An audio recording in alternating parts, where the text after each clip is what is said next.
El Instituto Nacional Electoral va a vivir su prueba de fuego, tendrá que pasar la prueba del ácido, por decirlo coloquialmente, en estas elecciones, no solo por la complejidad de la organización electoral, sino, como usted sabe, por el clima de violencia que hay en algunas entidades, la inseguridad y, desde luego, los llamados a no votar e incluso algunos intentos o llamados también a boicotearlas, como por ejemplo en el caso de Guerrero. De esto vamos a hablar con el consejero presidente del Instituto Nacional Electoral. Soy José Buendía, gracias por estar con nosotros en este espacio en el que todas las ideas se pueden cuestionar siempre que se debatan. Vamos a ver algunos datos y algunas declaraciones para contextualizar el debate y regresamos aquí a nuestra mesa a tener nuestro debate de hoy.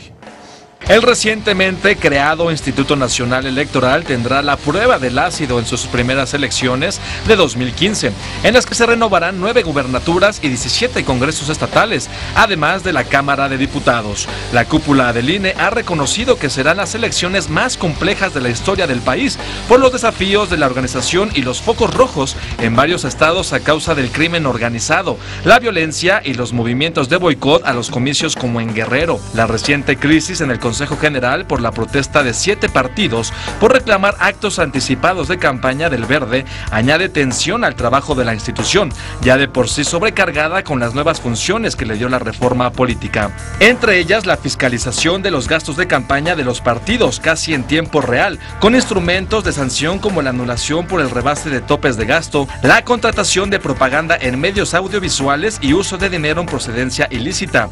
La penetración del crimen organizado en las candidaturas es una de las mayores preocupaciones de estas elecciones, tras el caso Iguala, que descubrió los vínculos del exalcalde José Luis Abarca y la policía local con un cártel regional. Posiciones. Número 1. El presidente del INE, Lorenzo Córdoba, aseguró que las elecciones de este año serán las más complejas de la historia de México, debido al alto número de votantes, así como de casillas que se tendrán que instalar y contabilizar a lo largo de las 32 entidades federativas del país.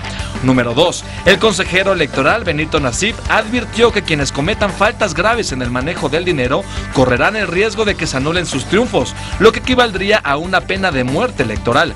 Número 3. Los consejeros del INE han subrayado que se está trabajando para generar buenas condiciones electorales, a pesar de que hay focos rojos en algunos estados como Guerrero.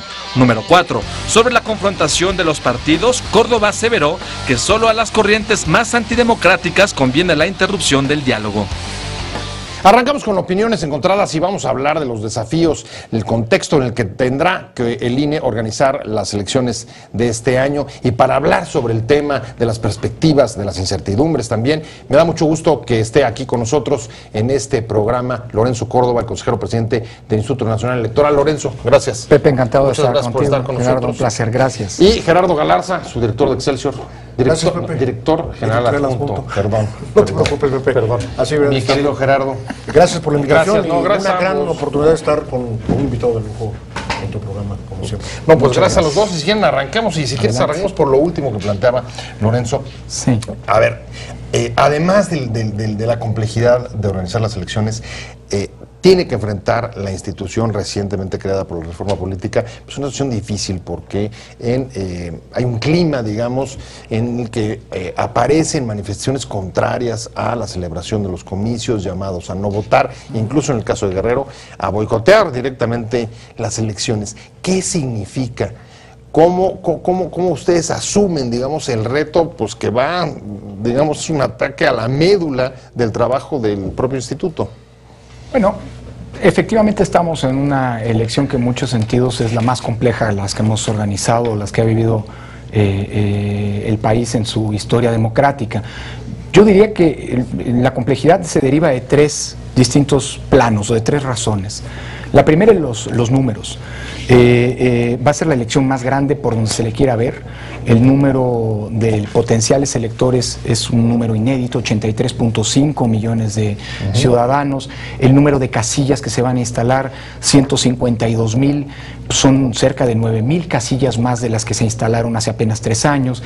El número de ciudadanos que se han insaculado, 10,5 millones de donde surgirán los funcionarios de casillas, el número de funcionarios de casillas que van a estar operando el próximo 7 de junio, 1,250,000.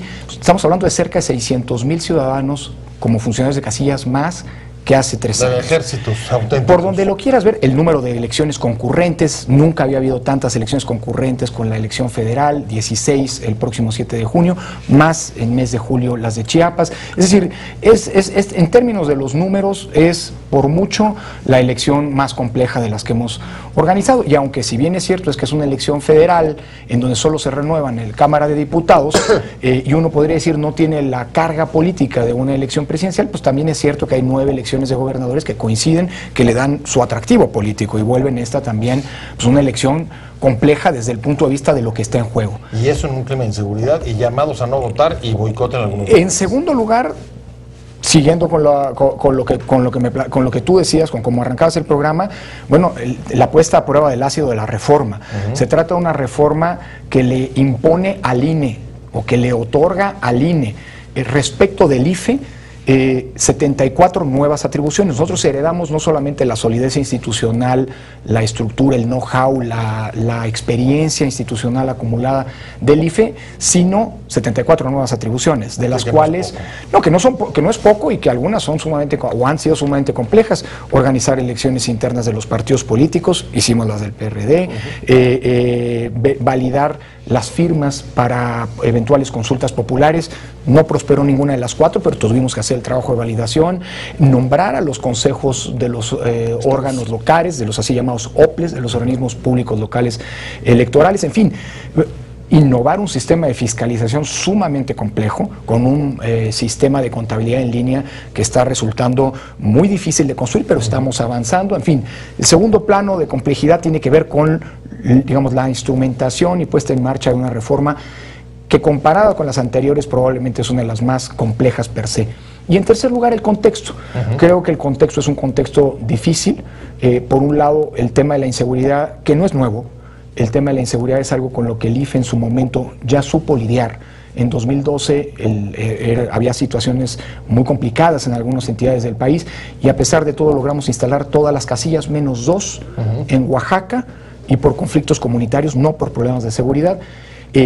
La conflictividad política, que eso ya es parte del paisaje ordinario de toda elección, pero además este elemento que es sin duda novedoso, que es, digamos, la inconformidad social que se ha manifestado en distintos planteamientos, incluido el planteamiento inédito.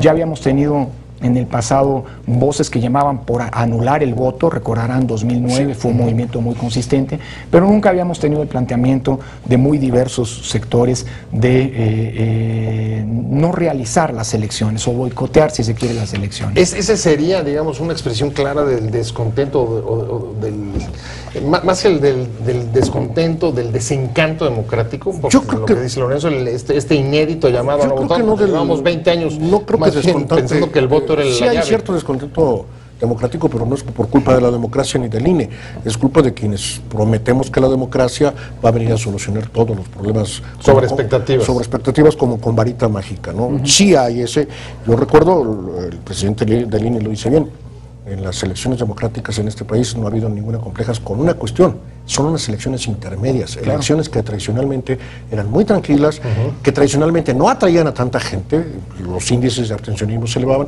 claro, no existía tampoco la concurrencia que ocurre ahora y algunos estados ayudarán a que ese índice disminuya en las elecciones locales en los estados. Sin embargo, sí son elecciones muy complejas y yo lo que veo y lo que lamento, además de lo que tú estás planteando, es que los partidos políticos se estén convirtiendo en una especie de franquicias electorales que tratan de dinamitar a la autoridad electoral.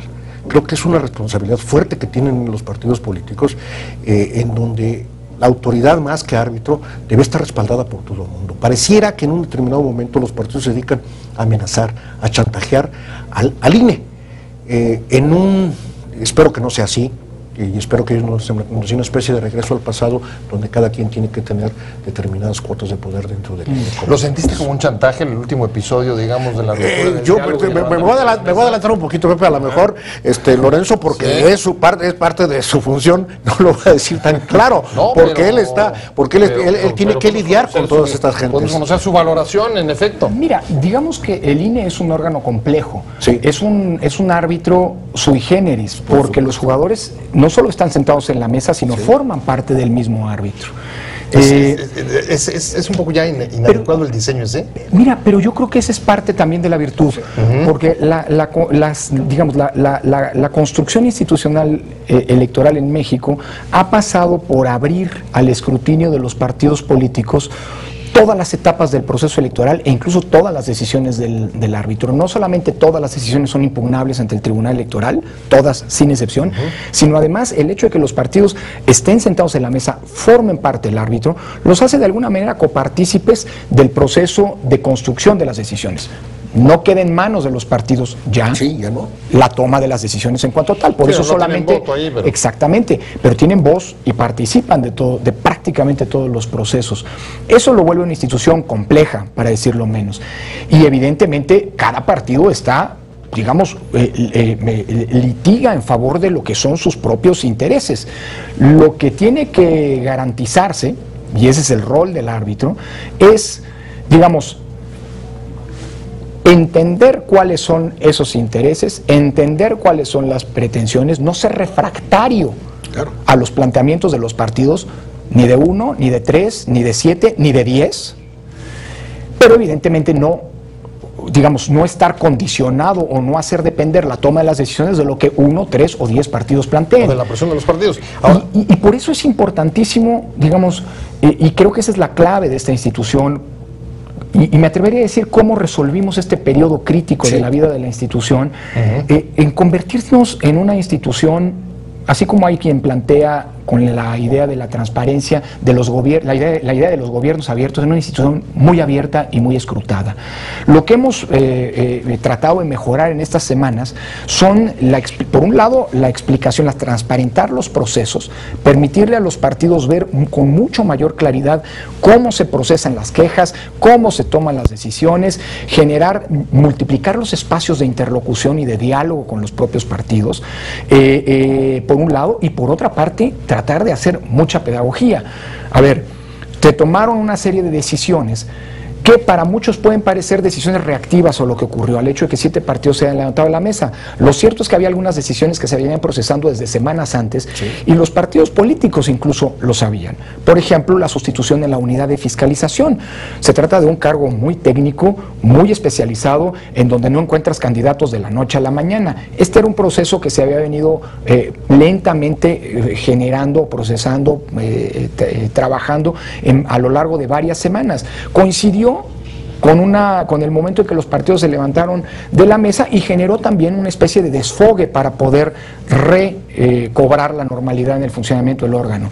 La sanción, una sanción derivada de un procedimiento administrativo al Partido Verde por un incumplimiento a una medida cautelar que ordenó la Comisión de Quejas, que se venía procesando desde el mes de enero. Los partidos estaban enterados de todo lo que se estaba haciendo y a pesar de eso saltan y se levantan de la mesa. Sí hay, digamos que cierta actitud o estaría sugiriendo. Mira, digamos que había una excesiva presión. Había una preocupación. A ver, los partidos presionan. Eso está clarísimo. Y eso es normal. Creo que nadie tiene que espantarse, y mucho menos quienes estamos en el instituto, que los partidos procuren sus intereses. El problema es si nosotros actuamos, digamos, de manera reactiva a los propios intereses de los partidos, porque entonces nos estaríamos equivocando. Yo creo que lo que generó las condiciones del regreso de los 7 partidos fue la interlocución, el transparentar procesos y el aclarar muchas de las decisiones que yo creo que nos vuelven una institución más visible, pero más escrutada, pero también creo que más fuerte. Y la clave fue no hablar con 7, fue hablar con 10.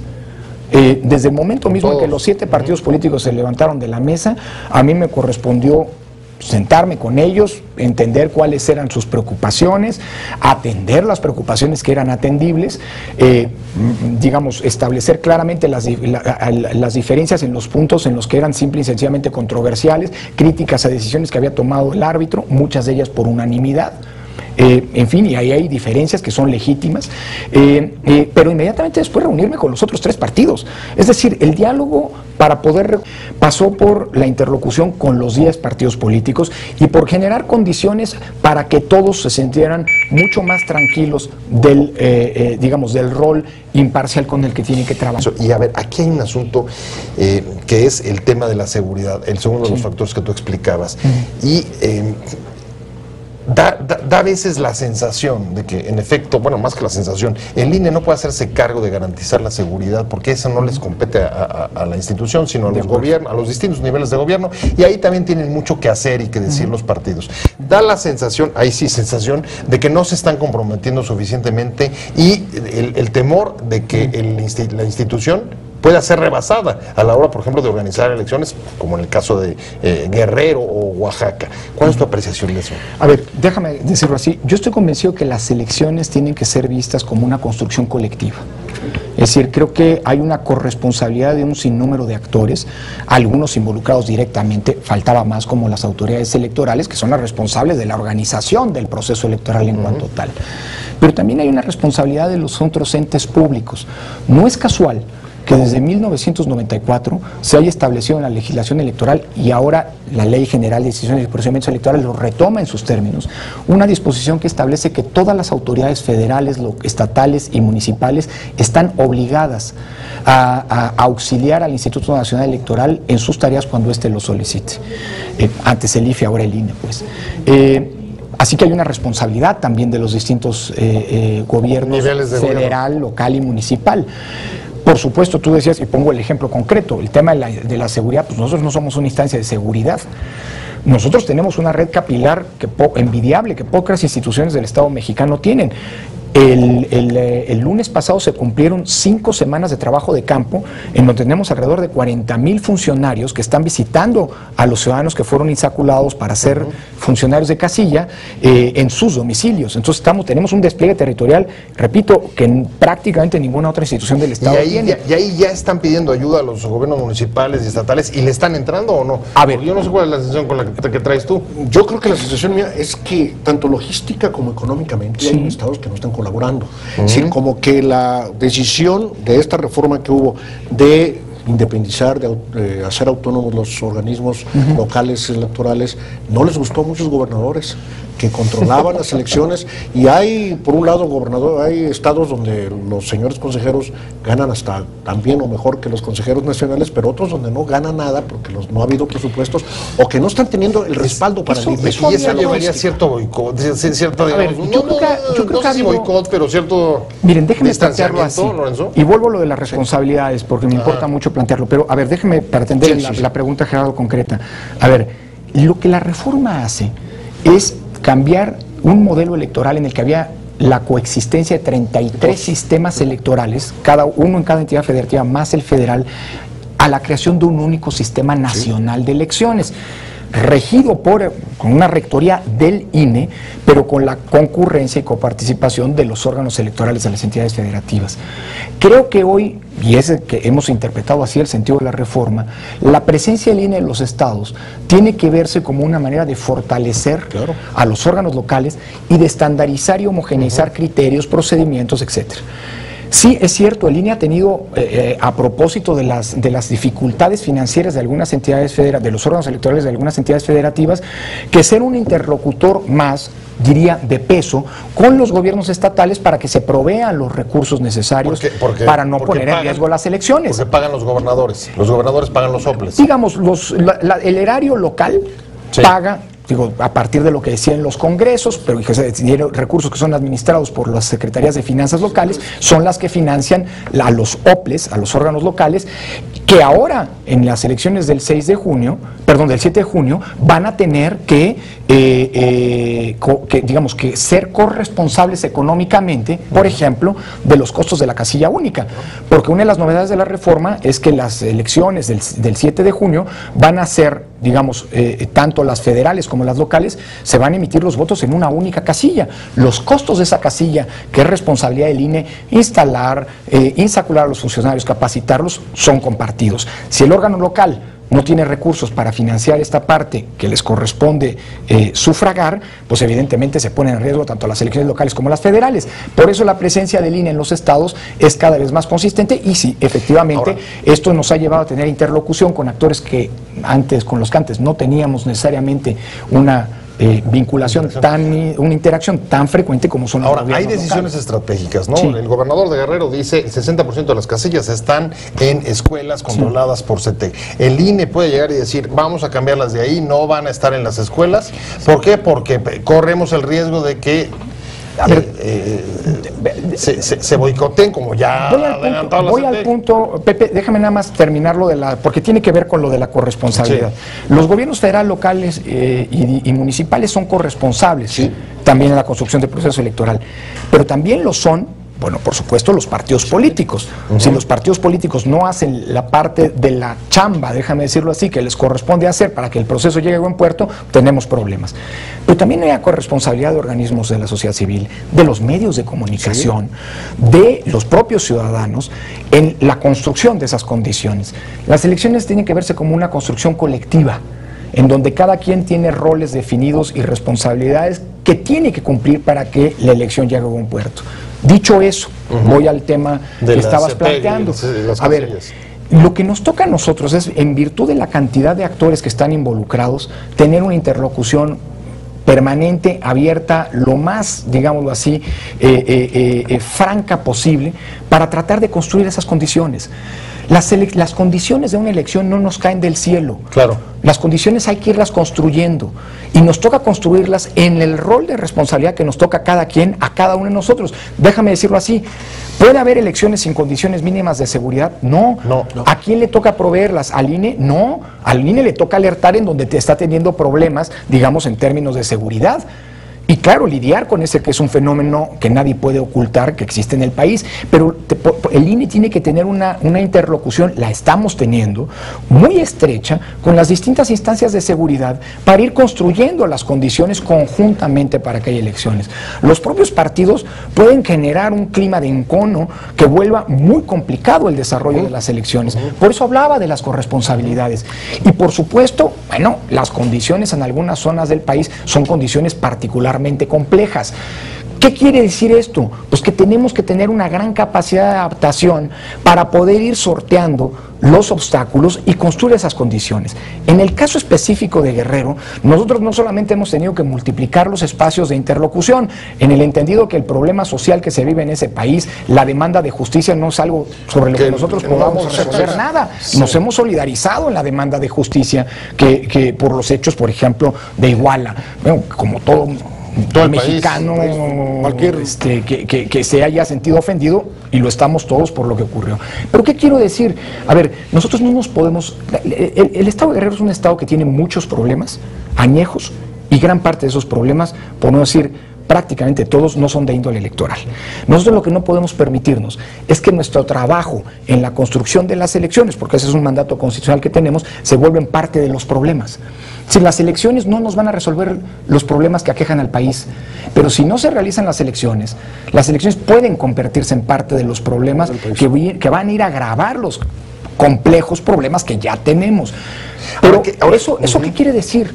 Que nosotros tenemos que ser muy prudentes. Nosotros no tenemos que, por un lado, ni ser causa de conflicto, pero por otra parte tenemos también que lidiar con una situación de conflicto. ¿Qué hemos hecho?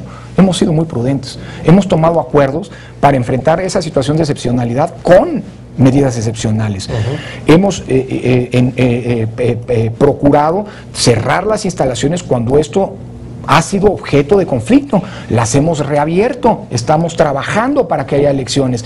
Llevamos, insisto, 5 semanas de trabajo de campo, en el caso de Guerrero, obviando eventualmente el cumplimiento de ciertos plazos, de ciertos calendarios, flexibilizando esos calendarios, flexibilizando la actuación de nuestro personal, permitiendo, digamos, generando las condiciones más, amoldables posibles a una situación que tiene una complejidad particular y que es inédita. Pero claro, a ver, un sistema democrático que no tuviera previsto en causas extremas, radicales, la posibilidad de anular una elección, no podría ser un régimen democrático. Claro, se trata de una salida extrema, una válvula de seguridad última, no la podemos abaratar. Cuando se anula una elección quiere decir que los votos emitidos no cuentan. Estamos hablando del ejercicio de derechos políticos, pero voy más allá. Es que creo que lo que tenemos que hacer es compartir, socializar, como se dice, lo siguiente. Cuando una elección se anula, la solución democrática para enfrentar esa situación límite es volver a hacer elecciones. Claro. El estado de excepción, la desaparición de poderes, supone la realización de elecciones. La anulación de una elección, por las causas que sean, supone la realización de unas elecciones. Es decir, la propia lógica democrática termina reconduciéndose al mismo punto, la realización de las elecciones. El problema es que tenemos que plantearnos es cómo hoy, mañana, pasado mañana, en todo caso, se construyen las condiciones para que las elecciones haya. Si por alguna razón las elecciones que se realicen el 6 de junio, el 7 de junio, o no se llevan a cabo, o se anulan, pues la salida constitucional es que vuelva a haber elecciones. Y tarde o temprano tendremos que construir esas condiciones para que las elecciones se lleven a cabo. Si me permites agregar una cosa, con una pérdida de tiempo, porque finalmente las autoridades... Y de recursos. De recursos, las autoridades tendrán que entregar, las que están tendrán que entregar el cargo, y en los estados hay diferentes formas de elegir a quienes no están electos, como autoridades interinas. Con un punto adicional, Gerardo, que sería el Congreso si me permiten. El problema es que, y esta es la discusión pública que tendríamos que generar, sobre todo para tener interlocución con los que dicen boicota las elecciones.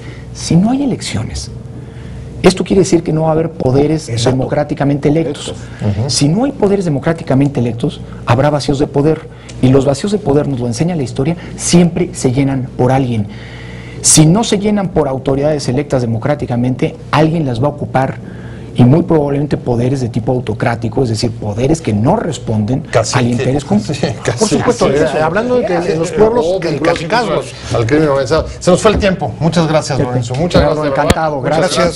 Gerardo, muchas gracias, presidente, consejero presidente del INE. Muchas gracias, Gerardo Galarza, director adjunto de Excelsior. Pero sobre todo, gracias a usted por haber estado con nosotros en Opiniones Encontradas. Nos vemos, nos escuchamos la próxima. Y mientras tanto, pásenlo bien. Te invitamos a seguir cuestionando la información con los siguientes videos.